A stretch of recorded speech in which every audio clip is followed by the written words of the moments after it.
In further developments, Electricity and Energy Minister Dr. Kgosientsho Ramokgopa has told delegates at the Renewable Energy Seminar that the sector needs to transform to include communities and black South Africans as the country prepares to conclude its final integrated resource plan by April next year. Business editor Xolani Mbanjwa spoke to the minister on the sidelines of that gathering about how the country aims to get on par with the rest of the globe.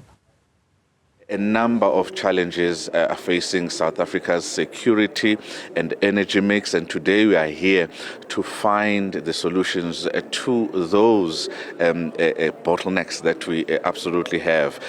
Among them is the fact that as South Africa wants to phase out some of the current generation via coal and phase in more renewable energy, there is now more IPPs that are coming online, and 900 megawatts are expected by the end of the year. But grid capacity and grid allocation are a challenge. Talk to us about that and how you aim to resolve those bottlenecks.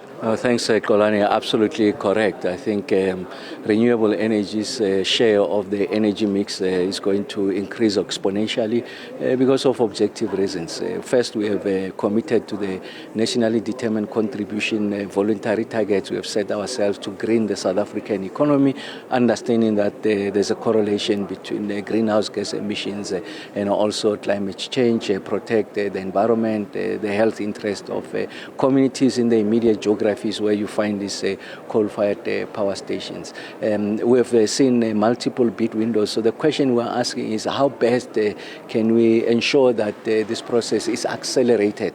So we want to understand what has been the structural constraints that have been undermining our ability to onboard renewables at the speed that is required. We make an excellent point. One of the major constraints that we have identified is grid capacity because there is a asymmetry or misalignment where these renewable resources are. Their optimal resources are locations for PV is in the Northern Cape, for wind is the Cape Provinces, the Western Cape and the Eastern Cape. But those historically are areas where we don't have grid capacity, and that's why there has to be alignment between grid capacity and where these resources are. Eskom made a presentation, the National Transmission Company, something that we'll be responding to ensure that we are able to reach the full potential that South Africa can achieve. Globally, this is a movement. Everyone is going that route. And capital will have choices. So capital is not just waiting for South Africa to resolve this problem. They'll deploy their capital in other jurisdictions. So it's in our interest to resolve this question. Of course, once we have more renewables, we've been able to show that since bid window number 1, the price point has come down.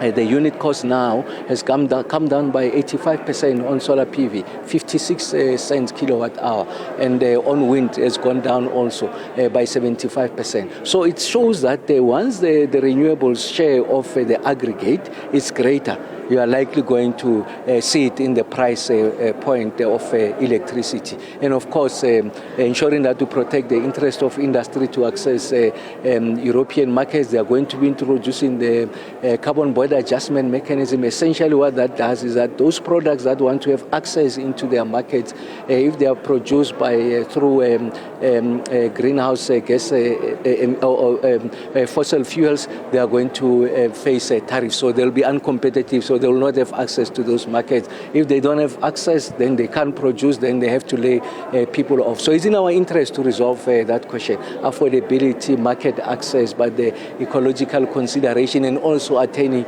issues of energy security, notwithstanding the technical challenges of renewables. This is not base load, so it's important that it's supported also by base load so that we're talking of a mix, we're not talking of one solution over the other.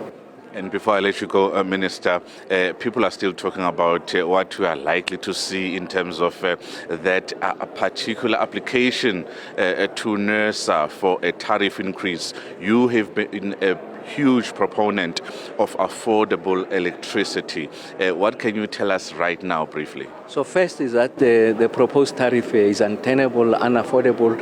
It's going to put people deeper into energy poverty. It's going to force the low-income household to make choices whether we replenish our electricity units or we buy food. It's going to make industry uncompetitive. That's the one side. On the other side, Eskom needs the money to invest in the the resurgence of the performance of these units. There's money that is required for them to invest there. So I think you can balance the two. I'm going to share with the Cabinet on what my proposals are. I'm confident that we can achieve both, making sure that we alleviate the impact on everyone, not just the poor. I want to emphasize on everyone, including industry, and protecting Eskom's interests without going the route of 36%.